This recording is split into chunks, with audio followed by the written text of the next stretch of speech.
Today we're talking about how to stop being nervous while public speaking. My name is Paul Tobey from trainingbusinesspros.com. Welcome to my YouTube channel and to this presentation on nervousness while public speaking. I've got 12 things I want to share with you. These are things that I've learned from my public speaking teachers and mentors over the years, and of course with a lot of experience. But in addition to that, I've got one thing that potentially, if you do this, you don't need all the 12 that I'm going to give you. You can just do this one thing and your nervousness will be cured for all time. And we're going to get into that in just a second.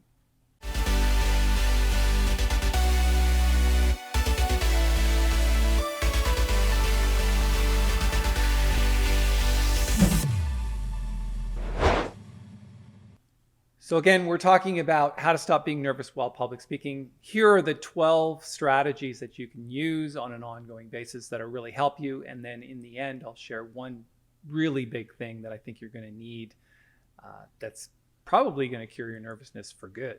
But anyway, let's go through the 12 and let's see, because they're very good and you need these things. So the first one is, whatever you're feeling in the moment, whether that's shaking knees, heart racing, perhaps you're sweaty, any kind of anxiousness or symptom that you feel, that's very powerful physiology.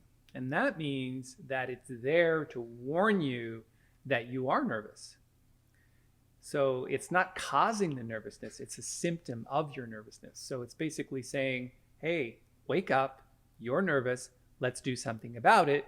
And that's why you need these next 11 things. So the first one is, be aware it's powerful physiology and use that, and now figure out what to do about it.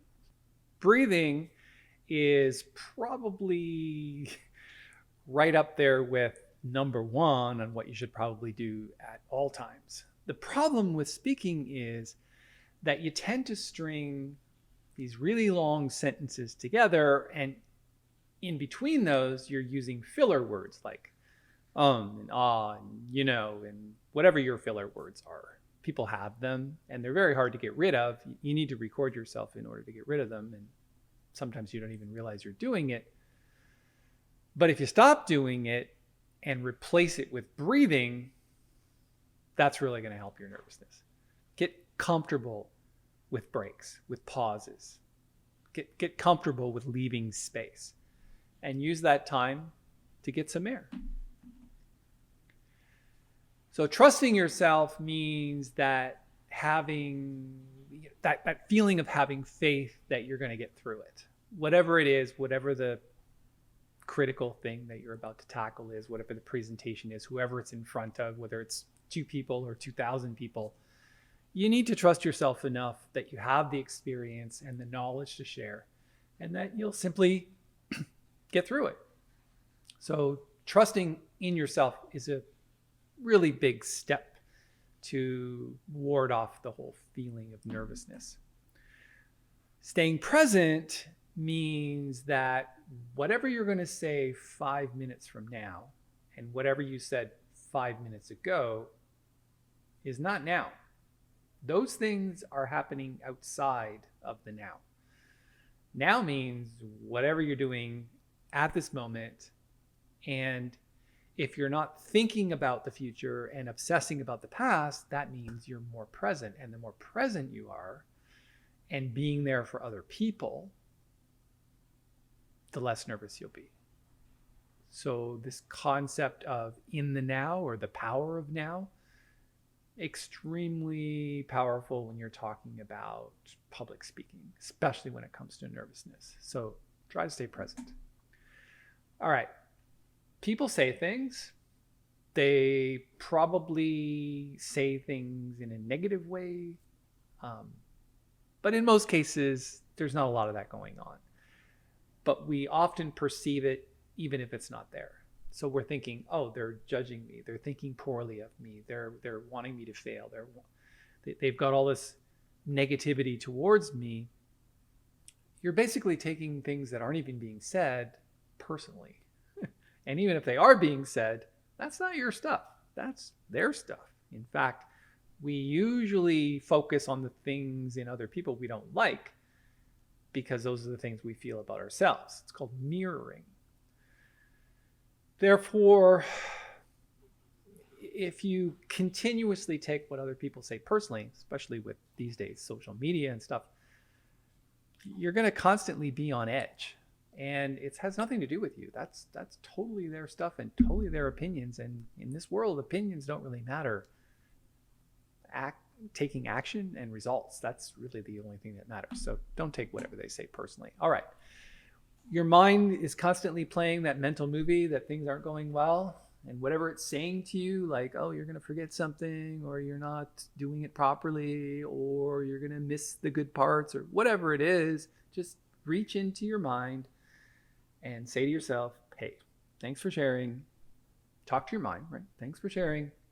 Move on. I often say it to the audience when they participate. Say, hey, thanks for sharing. So I'm used to saying it. Maybe you can get used to saying it as well. It can really help your nervousness. All right. However you feel, however bad your nervousness is, in fact, all of those things we talked about that are powerful physiology, forget all of that and think about this. What the audience is perceiving is something completely different. They're trying to focus on the information. They're trying to focus on what they're learning. They're not really focused on your nervousness, and they don't see you as being nervous, so don't point it out. One of the worst things you could do is this. Oh, I'm sorry, I'm a little bit nervous today. And anyway, I'll keep going. As soon as you point it out, they're like, oh, okay, you're nervous. I didn't really notice that, but I can see that you are. So you're actually doing yourself a disservice, and you become more nervous as a result. You tell the audience you're nervous, you're going to be nervous. That's just the way it is. But remember, you don't look as nervous as you feel. All right. Over time, it does get easier. I'm sure you have enough common sense to know that if you do something several times over a period of time, 2 months, 3 months, 5 months, a year, 5 years, 10 years, or whatever, it's going to get easier. You should probably know that your first few times out, especially in front of good-sized audiences, personally, I probably feel more nervous in front of small audiences than big ones, but try to remember that it's going to get easier. You should have faith that you should continue long enough that you gain the experience and that it just becomes easier. So when things become easier, can't be nervous. People want you to succeed. They don't show up at your presentations going, gee, I hope this is going to be bad. I hope I have a horrible time. I hope I can totally judge this person and so I can feel good about myself. No, they show up to learn, be inspired, be motivated by you. They're not looking for it to be bad, and they actually want you to succeed so they get something out of it. And the fact that they want you to succeed is an antidote for nervousness. I do this a lot. It takes some getting used to. And most speakers do not do this. They do not get the audience to participate. Sometimes they think they do, but I do it constantly. I never go 30 seconds or longer without getting them to repeat something, getting them to do what? And the audience says, repeat something. And I say, thank you. And I move on to the next piece of suggestology. And I actually wrote a book about this. It's basically activating someone's natural will to learn, or the natural will to learn of the entire audience. Getting them to participate takes all of the pressure off of you, soliciting them for questions and comments and just discussions, whatever it is you're doing. And I recognize that for some people, that's not a speech. We're not really talking about speeches here. We're talking about public speaking. It's not a speech. It's an interaction. And the more you do it, the more you take the pressure off yourself and the more your nervousness subsides. They do not know what you're supposed to do or say. Think about this. Did you really know, or can you really tell if the order of these things I put them in was correct? Did you know what was coming next? Did you know if I missed anything? No.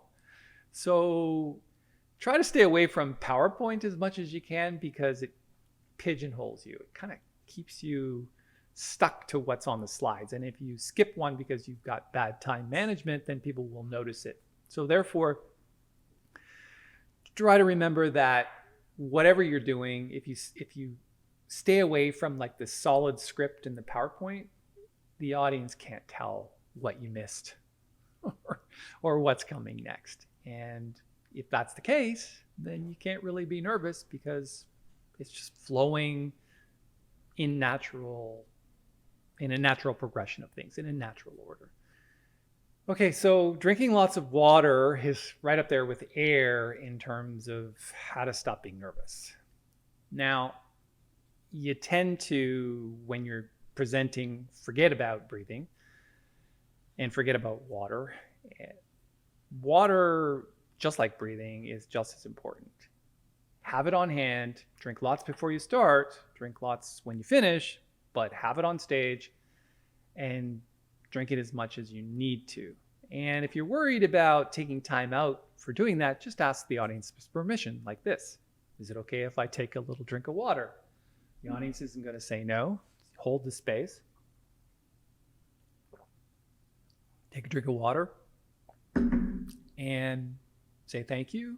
Carry on. Water is necessary to avoid nervousness. I don't think I need to go further into that because I think it's obvious, but just have lots of water. And when I mean loads of water, I mean loads of water, like a couple of pitchers in an hour presentation. All right. Finally, if you do this last thing, and I saved it for last because I think it's the best one and could potentially just trump all 12 of the others put together, and that is if your purpose and your inner motivation and intrinsic motivation and authentic power is coming from a place of helping and leading, teaching, inspiring, motivating. If that's where it's truly coming from, you're truly trying to help, then you are in service of others. And when you come from a place of service, then it's not really about you. It's about what they're getting, what you're helping them with. Therefore, you can't be nervous about that because it's authentic and it's real and it's powerful. And coming from service is something that you must do in order to succeed at anything. Help enough people get what they want, and you can have anything you want. So that's my strategies on how to stop being nervous while public speaking. Thank you so much for your time. If you'd like to give this video a thumbs up, that'd be awesome. Want to subscribe to the channel, the Training Business Pros YouTube channel. I'd really appreciate that because there's going to be lots more videos just like this one, and you can check there for others right now. And finally, if you have any comments, suggestions, or questions, just put them in the comment area below, and I'll be sure to reach out. Thanks so much for your time. We'll see you again.